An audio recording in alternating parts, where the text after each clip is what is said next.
안녕하세요. 단순한 진심 현우입니다. 오늘은 저와 수수의 삶에 가장 큰 영향을 미친 책 한 권을 소개해 보려고 합니다. 책 제목은 삶으로 다시 떠오르기입니다.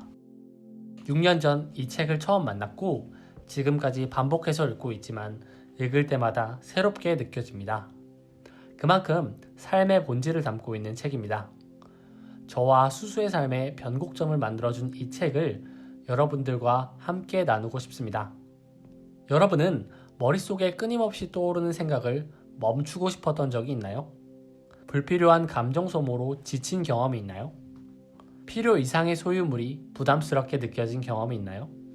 책 삶으로 다시 떠오르기는 삶을 소진시키는 불필요한 생각과 감정, 그리고 불필요한 소유물을 덜어내도록 돕는 책입니다. 더 나아가 과거와 미래가 아닌 현재에 머무를 수 있도록 안내해주는 책입니다.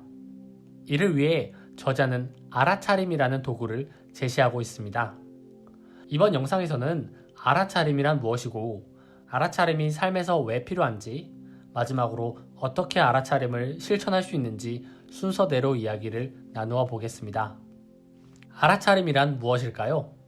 알아차림이란 자신의 생각과 감정을 바라보는 일입니다. 알아차림을 이해하기 위해서는 에고에 대해서 이해해야 합니다. 에고는 나라고 말하고 싶어하는 존재입니다. 에고는 언제나 관심을 받기 위해 애씁니다. 외모, 지식, 재산, 학력 등 자신이 지닌 것을 과시합니다. 이것이 에고가 하는 일입니다. 에고는 언제나 동일화를 하고 있습니다. 이름, 성별, 나이, 태어난 나라, 엄마 혹은 아빠와 같은 역할, 육체, 종교, 직업, 출신, 학교, 재산, 그리고 자신이 소유한 물건과 동일화하고 이를 통해 정체성을 만들어냅니다. 그 중에서도 에고는 자신이 소유한 물건과 쉽게 동일화를 합니다. 자신이 소유한 물건의 브랜드와 자신을 동일하게 여기고 그 브랜드를 통해서 자신의 존재를 증명하려 하고 사회적 지위를 드러내려고 합니다.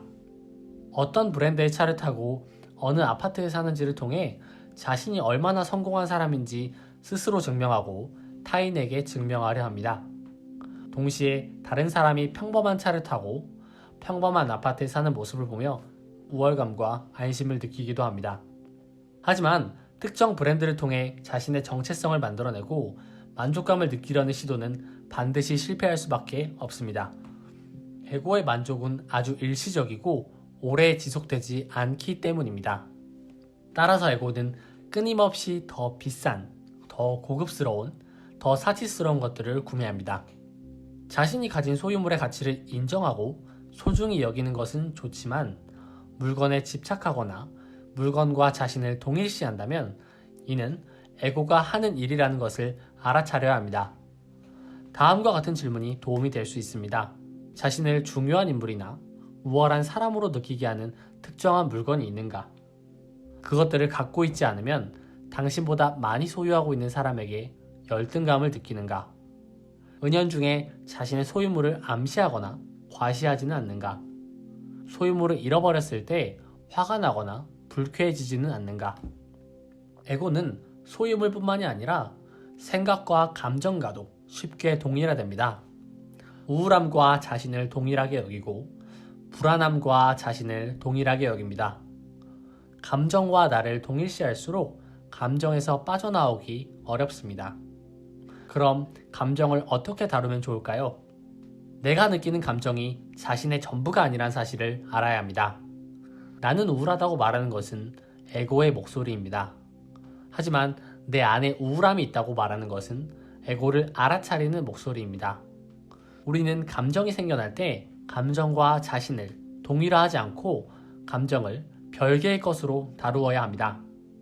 에고는 소유물, 생각, 그리고 감정에 끊임없이 동일화하지만 그렇다고 모든 소유물, 생각, 감정이 에고는 아닙니다.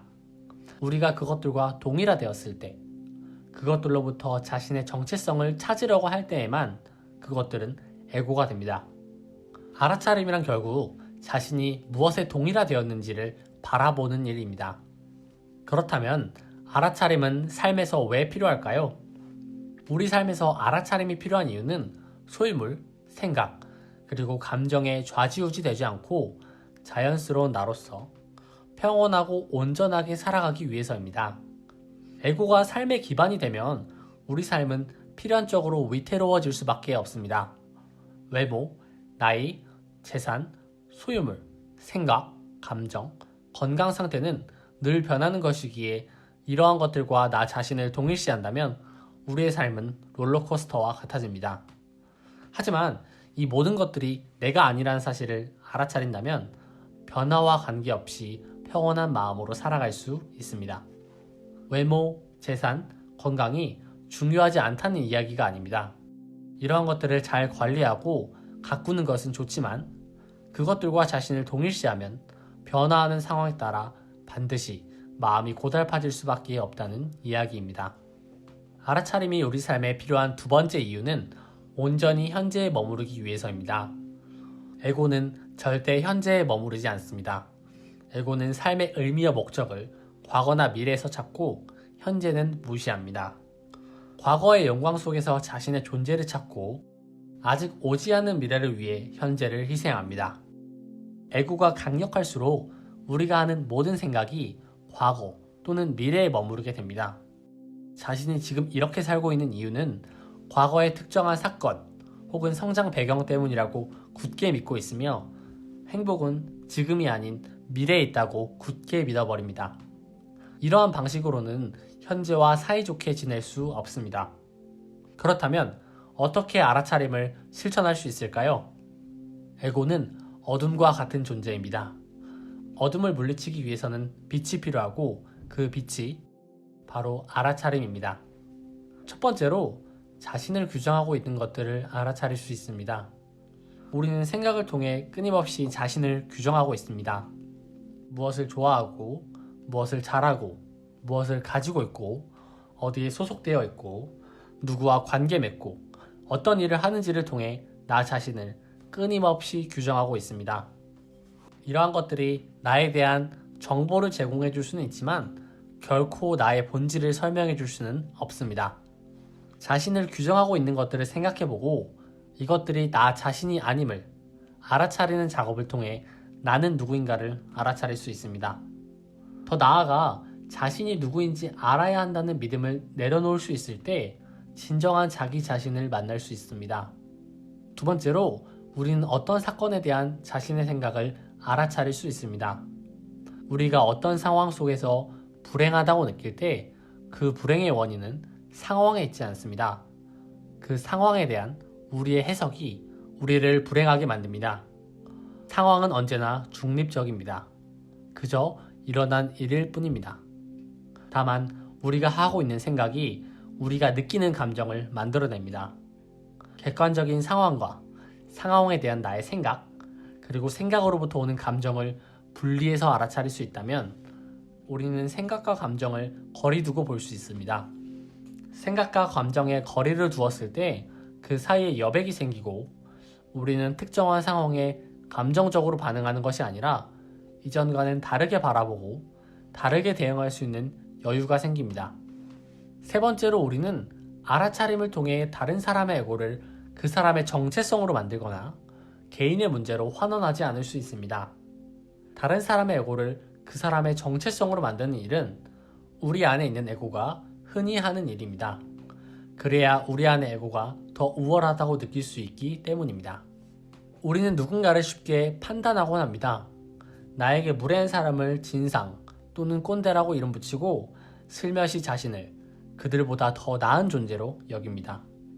하지만 우리는 다른 사람의 에고를 보았을 때 그것을 개인의 문제로 보는 것이 아니라 모두가 겪고 있는 집단 보편적인 문제로 받아들여야 합니다. 한 사람을 진상으로 이름 붙이기 전에 저 사람의 마음에 상처가 있구나 라고 바라볼 수 있습니다. 개인의 문제가 아님을 깨달을 때 그 역시 에고로 고통받고 있음을 이해할 수 있게 되고 나아가서는 자비의 마음까지 품을 수 있게 됩니다. 오늘은 삶으로 다시 떠오르기란 책을 통해 에고와 알아차림에 대한 이야기를 나누어 보았습니다. 제가 처음 수수에게 이 책을 소개해 주었을 때 수수는 강한 거부감과 불편함을 표현하며 책을 읽지 않았습니다. 자신의 감정이 자신이라고 믿으며 정체성을 쌓아온 수수는 자신의 감정이 자신이 아니라는 사실을 받아들이기 어려워했습니다. 하지만 시간이 흐르고 수수에게 이 책이 가닿았고 수수는 에고를 알아차리고는 그동안 자신을 가두었던 수많은 껍질로부터 자유로워졌습니다. 새의 삶이 시작되었다고 해도 무방할 만큼 수수의 삶에는 큰 변화가 시작되었습니다. 마찬가지로 오늘 이야기에 거부감을 느끼거나 불편함을 느끼는 분들이 계실 수도 있습니다. 이는 여러분 안에 있는 에고가 알아차림을 거부하는 긍정적인 신호입니다. 알아차림에 대해 마음의 문을 열고자 하신다면 책 삶으로 다시 떠오르기를 추천합니다. 궁금한 부분이 있으시다면 댓글을 통해 질문해 주세요. 저희가 이해하고 있는 선에서 최선을 다해 답변을 해보겠습니다. 오늘도 함께 순간을 공유할 수 있음에 감사합니다.